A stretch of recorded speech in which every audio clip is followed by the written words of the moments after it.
Welcome to Unbiased and On the Fence. I'm Shane.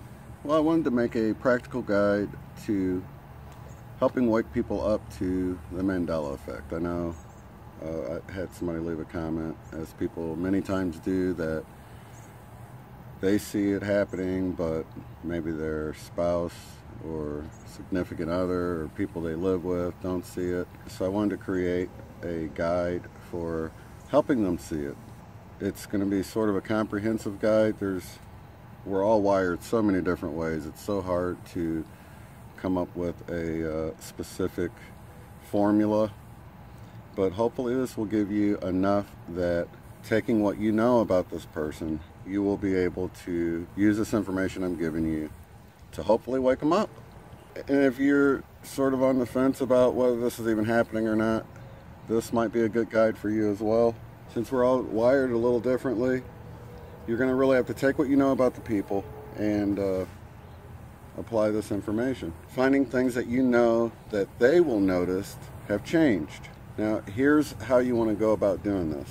And I'll give you a couple examples. If someone works in the medical industry, just stay away from the medical changes because they won't see it.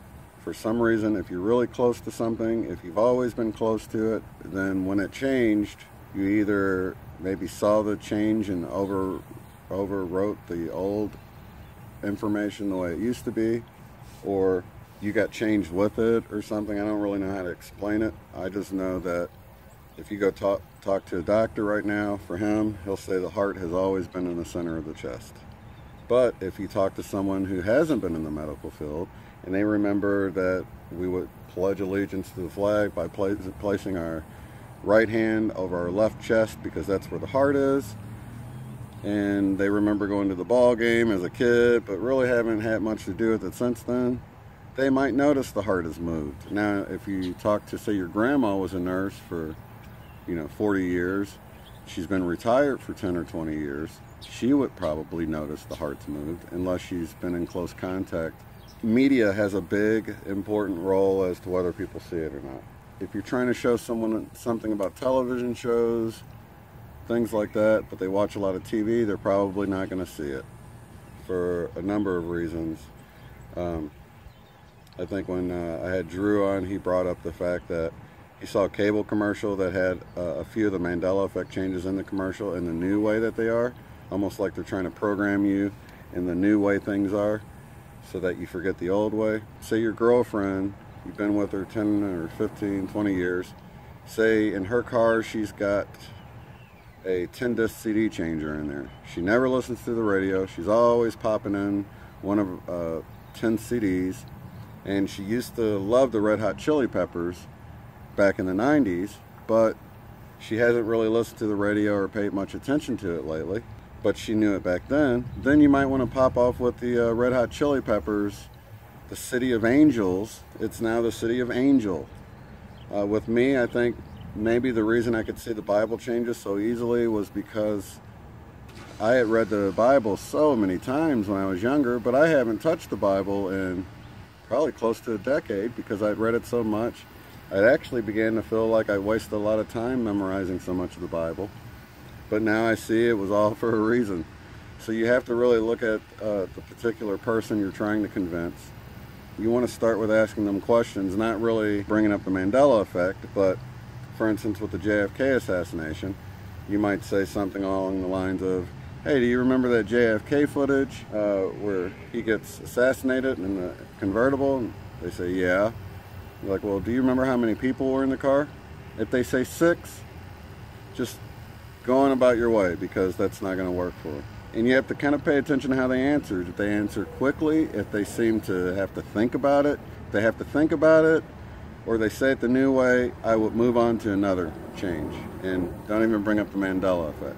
If they immediately answer 4, the new way is that they're 6. So now they're tapping into their memories, right? Then you say, well, do you remember how many women were in the car? And they're like, 1. It was just Jackie, right? Like, yeah, Jackie. Was it in color or black and white? Well, it was in black and white. Are you sure there wasn't another woman in the car? And they'll be like, yeah, of course there wasn't another woman in the car. And at that point, you can show them the footage, because now they've got a visual image of the way it used to be in their mind. They see it in their mind, and now you're going to show them something that's completely different, and it's going to blow their mind. But keep in mind, some people need time. Don't get aggravated. Don't get upset. We're all wired differently. Some people need more time than others. So let that simmer for a while until you come up with another change. Something from when they were young. You know, I think the Mona Lisa is a good one, because people kind of see that and then they don't really pay attention to it. For people who had discussions about things like the Mona Lisa, I remember having conversations with people about whether she was really smiling or not.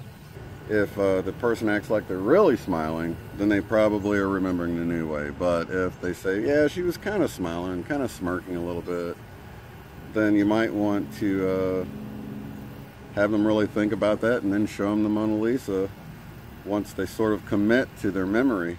There's a lot of older songs that can be used. I think visual stuff is a big help.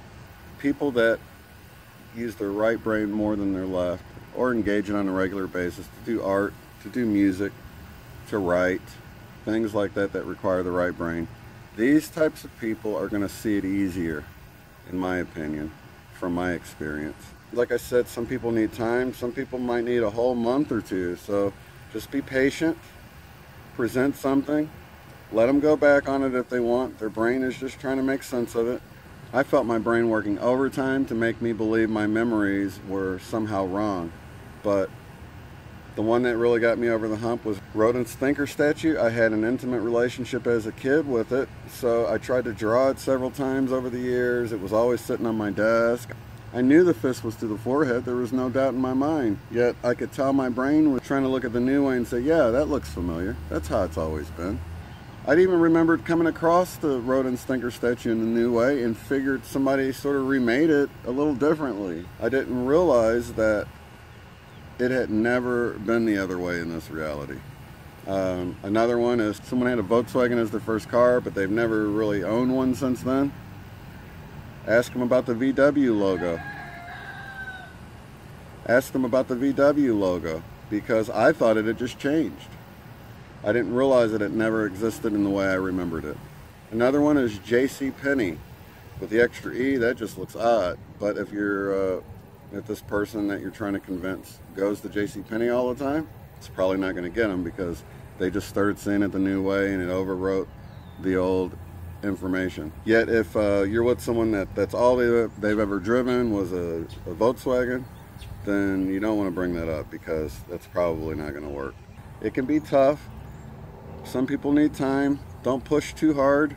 Just sort of plant the seed, move on, give it some time until you come across another change that you think might affect that person, maybe a day later, a couple days later, and bring that up to them. I think another good one was, Wilma, I'm home. I mean, he yells it. I remember even the remake of it, him saying that. But it was every episode he would say it. And now he says it like once, and it's toned down. It's like, Wilma, I'm home. It's like, what? The other way doesn't exist. But I knew it existed. I watched it as a kid. Even the word Flintstones, there's so many changes. I believe there is something for everyone. So keep that in mind. The more you know the person you're trying to convince, the better.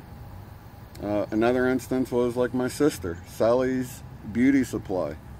I called her up just knowing that was going to work on her, because I had to sit outside and wait for her to shop in there when we were younger, and I just knew she would remember it being Sally's Beauty Supply. She's like, yeah, it's just always been Sally Beauty Supply. I'm like, what? Yeah, it's just all, people say Sally's Beauty Supply, but it's just Sally Beauty Supply. I'm like, what? So, yeah, but you know what? She never stopped going there. I stopped taking her there. So I didn't get fooled when things changed, because I took her a long time ago. I saw it, and I didn't even know the place was around. I didn't even know it was a national chain. So I figured, because she was in a different state, she would remember back at when we were kids and realize that it had changed. But evidently there's one where she lives now, and she's just never stopped going. So for her, it wasn't in effect. So just some encouraging guidelines, that not to get discouraged about convincing someone. Like I said, I feel like there's something for everyone. Just get into whatever the person you're trying to convince, their history, the further back you can go, and the less they've had to do with the change since then. So like I gave in the beginning, the Red Hot Chili Peppers, if they haven't really been, if that's still in their 10-disc CD changer now, you wouldn't want to use that. But if they loved it in the 90s, listened to it all the time, but now they've moved on to 10 new CDs in the last 30 years, then and they're not the kind of person that listens to the radio all the time or goes back and pulls out old CDs. You know what, I'm going to stick the Red Hot Chili Peppers in for a week and listen to it. They probably wouldn't notice then. But you've just got to really take into consideration the type of person you're trying to convince. TV shows, Sex and the City, if the person watches lots of TV, they're probably not going to notice that. But if they used to watch TV when they were younger, but got busy with work and they just don't watch TV anymore, but maybe they watch Sex and the City. I noticed that one, but I didn't even watch the show. I just remember it being on TV a lot, and commercials and things like that. So when it changed, it was obvious to me, because those are two completely different things. Sex and the City, Sex and the City. The Eagles is now Eagles. The Ramones is now Ramones. The Eurythmics is now just Eurythmics. All of these were big ones for me. And for older people, I think there's the Doors change. I've got other videos you can check out about changes. I think Moneybags 73's channel is a good resource for checking out changes. He's got a ton of them to look at, and you can sort of scan through and see ones that you think will apply to the person you're trying to convince the most. And then, see how people thumbs them up or down to see if how many people were convinced by the change. And I think all these will be good indicators on whether or not the change will work on the person you're trying to present it to. Began to pray or pretend to pray. When you look at the Mama and Papa's song, I think if you got a grandma or an older mother, this is a good song, because people remember that song California Dreamin' by the Mamas and Papas. There's a lot of residue where people still sing it, began to pray, but now it says pretend to pray. And even Sia, who redid it recently, says pretended to pray, because it's just more correct to sing it and say it in the past tense, like began used to say. But that's got a lot of residue.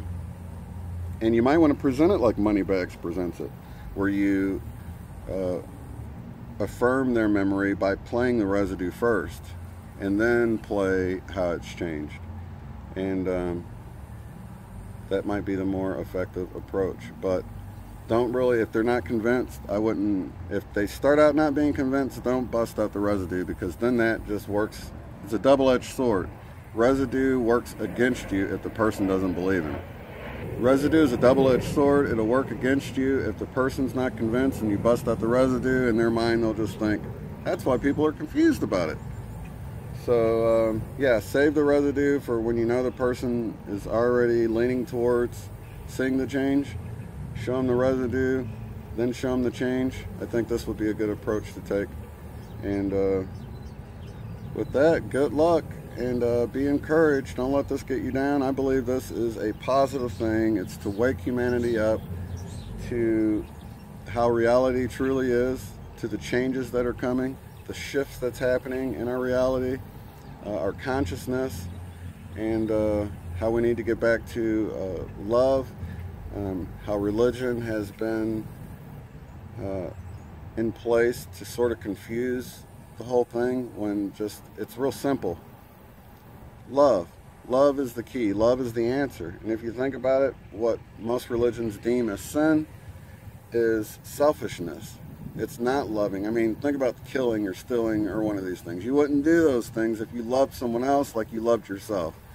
And I think if you just keep love as the paramount condition for living, everything else will fall in line. I really do. So with that, have a good one. I'll see you in the next episode. Thanks.